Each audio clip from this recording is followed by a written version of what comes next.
નમસ્કાર.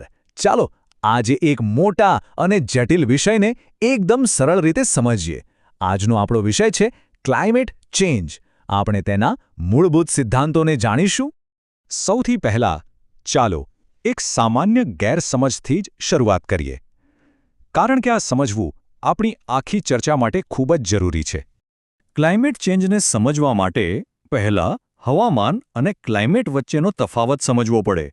જો હવામાન એટલે આજે છત્રી લઈને બહાર નીકળવું કે નહીં, જ્યારે ક્લાઇમેટ એટલે એ કારણ જેના લીધે આપણે જાણીએ છીએ કે રાજસ્થાનમાં વર્ષોથી ગરમી જ પડે છે અને હિમાચલમાં ઠંડી.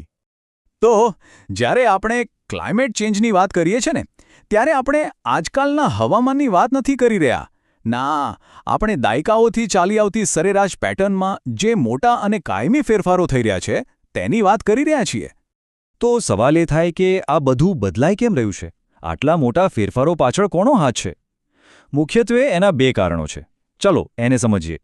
આને પરિવર્તનના બે એન્જિન સમજી લો. એક છે કુદરતનું ધીમું પણ શક્તિશાળી એન્જિન, અને બીજું છે માનવ પ્રવૃત્તિઓનું નવું અને ખૂબ જ ઝડપી એન્જિન. સારું, તો ચાલો પહેલાં કુદરતી કારણોને ઊંડાણપૂર્વક સમજીએ. એ પરિબળો જેણે લાખો વર્ષોથી આપણી પૃથ્વીના ક્લાઇમેટને ઘડ્યું છે.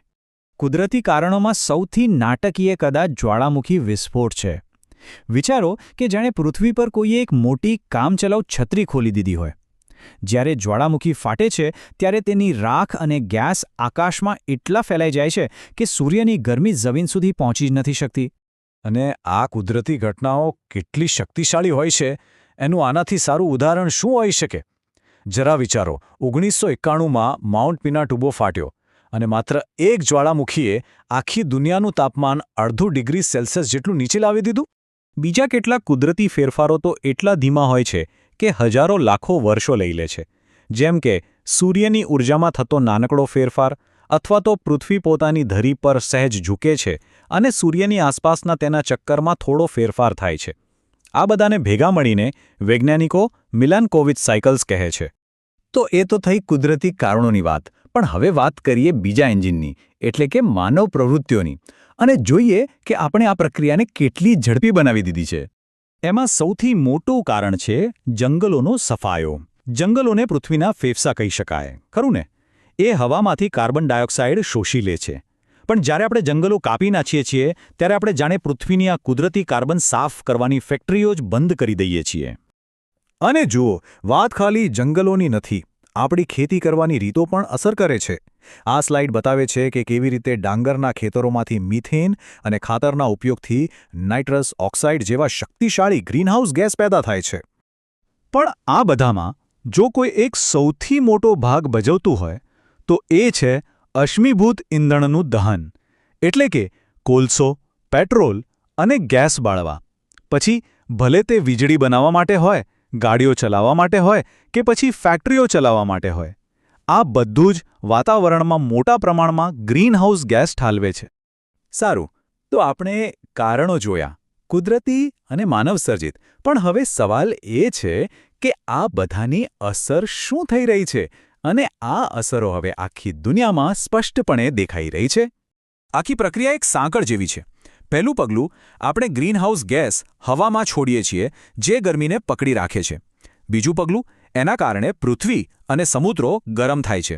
ત્રીજું, આ ગરમીથી પર્વતો અને ધ્રુવો પરનો બરફ પીગળે છે. અને છેલ્લું ચોથું પગલું, આ પીગળેલું પાણી સમુદ્રમાં જાય છે અને દરિયાની સપાટી ઉપર આવે છે.